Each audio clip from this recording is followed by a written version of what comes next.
the United States military has begun strikes against Al-Qaeda terrorist training camps and military installations of the Taliban regime in Afghanistan.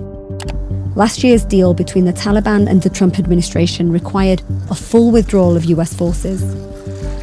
President Biden is intent on following through with the agreement. War in Afghanistan was never meant to be a multi-generational undertaking. We were attacked. We went to war with clear goals. We achieved those objectives. And it's time to end the forever war. It's been America's longest running war. US troops were first deployed in Afghanistan 20 years ago, following the attacks on September the 11th. There are about 3,000 American soldiers in Afghanistan serving alongside some 7,000 additional NATO forces.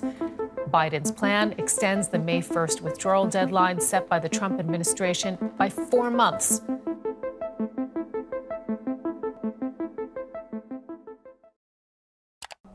करीब 2 दशक से चल रहा America का Afghanistan war अब finally ख़त्म हो रहा है।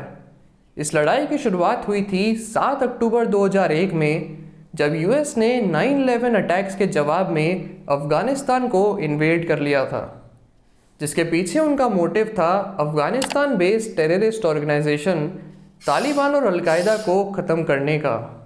मगर अब इसके ठीक 20 साल बाद प्रेसिडेंट जो बाइडेन ने यूएस आर्मी को वहाँ से वापस बुलाने का फ़ैसला ले लिया है और आर्मी के सभी ट्रूप्स इस साल 11 सितंबर के पहले अपने घर को लौट जाएंगे।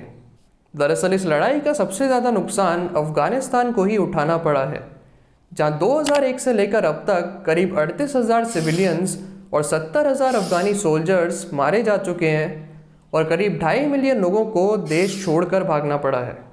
वहीं यूएस आर्मी ने भी करीब 2,500 जवानों को खोया और पूरी लड़ाई के दौरान डिफेंस डिपार्टमेंट को लगभग $2 ट्रिलियन का खर्चा उठाना पड़ा है। लेकिन अमेरिकन आर्मी के वहाँ रहने से अफ़गान्स को काफ़ी फ़ायदा भी हुआ है, जहाँ उनकी लाइफ एक्सपेक्टेंसी 56 से 64 ईयर्स तक बढ़ गई है। लिटरेसी रेट 8% से 43% तक इंक्रीज़ कर गया है और क्लीन वाटर एक्सेस अब 16% से 89% तक इंक्रीज़ कर गया है। तो इसीलिए अब उन्हें इस बात का डर है कि यूएस के वहाँ से जाने से तालिबान फिर से कंट्रोल में आ जाएगा और 1990 के अपने ऑपरेसिव रूल को वापस स्टैब्लिश कर लेगा।